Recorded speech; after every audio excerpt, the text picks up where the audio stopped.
taken out those, it's a Torx like 30-bit. In here, they've got these little clips that screw in. So I'll come through and I'll show you what we have to do next. So here's our direct factory replacement. So you can see that's what it looks like here for the 200 series. And you can see in the 200 series here, it's going to go in there. So I'll let Torx to get these off.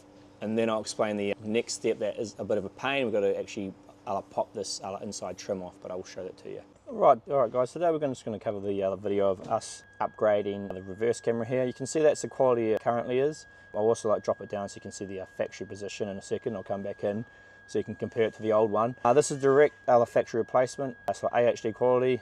It will not work with the original unit. You have to use an aftermarket one. Right, so we've put that down now. So there's an idea of your quality difference. Fairly decent. Cool thing is too, when you obviously backing up, when you got the high def, you can, even though the camera's still off center, much easier if you've got a back up onto a Torx or a pin. So that's all that done. Now, once you're in the car, obviously into reverse here, so we need to go all the way on, into reverse, you're gonna get this sort of screen happening because the camera format's changed, 4 zeros into there, change this to 1080p 25, I'm pretty sure. Let me check this out. There you go. So that gives you an idea from the camera pointing up how much better the quality is, and I will show you from it pointing down soon. You can see the camera's all in there. It looks exactly like the factory one.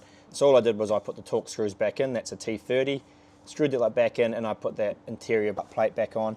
The only thing to watch for is when you put this interior plate back in, tuck in these ends first, because this actually clips together, and then you would have pulled these out probably a little bit. These kind of have actually clips that go into this side. So you want to clip in this bit first, and then kind of lift this all up and then in, and then just clip a couple in, and then go and do the other side, the exact same thing.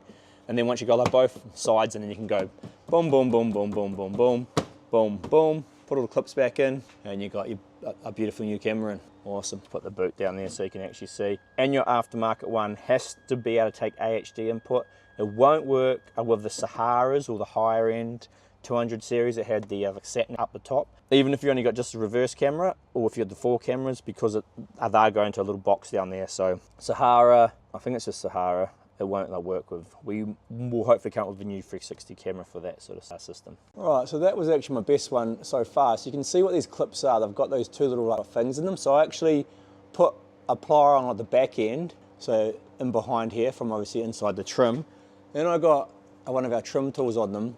And as I was squeezing those tabs in with the pliers, I levered it with this. That was actually the easiest one I've done. These seemed a bit softer, some of them are super hard, but pliers from the back, so lever from the front. If it is really hard, you can actually get a screwdriver and kind of stab it and try and lever these 2 pieces out. But then we're just going to pull this plug out here, so push that down and pull that off. So if you just get your hands in the edges here and pull down, you'll be able to pop off the trim. I go along the whole way just like this, and you'll be able to pop the whole lot off. I put your hands in close each time. Don't try and do too big a one, because you want to be kind of close to the clips when you pull them out, because otherwise the clips will snap or get stuck in there. And then the only bit that's a little bit hard is each side here. You kind of got to push this bit back in, and it pops out of here. And that should basically be this whole trim bit come off. So you can probably see those clips there. That's what we had to pop off. Now I'll try and get the camera in here so you can see what I'm talking about. So, sorry, just trying to work that out. See how good this thing goes when there's not much light. Right, pretty good. So you probably can't see that, but there's 2 black clips either side, and you can see they've got those little things pointing out on them. We've got to try and squeeze those in. So I normally get a pair of pliers from the top. I get them started to push them back through, and then I'll leave it from the other side of a screwdriver.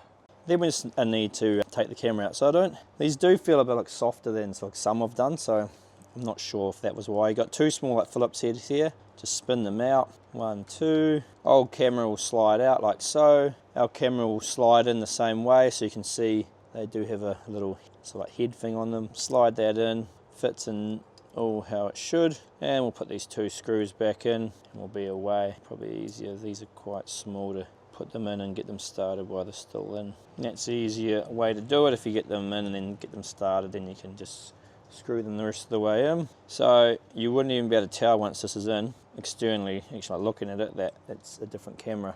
Now we do include some replacement ones of these in the kit. I haven't really munted or wrecked these too much, so I'm going to put the same ones back in and then go from there. If you did destroy them a bit, you could just use the ones that we've put in the kit. So grab this back into here, clip it in. Before you get too carried away, you could, before you push it in, I would actually test it works. I'm pretty confident it's going to work. That'd be my downfall. But we'll go and check out how it all looks.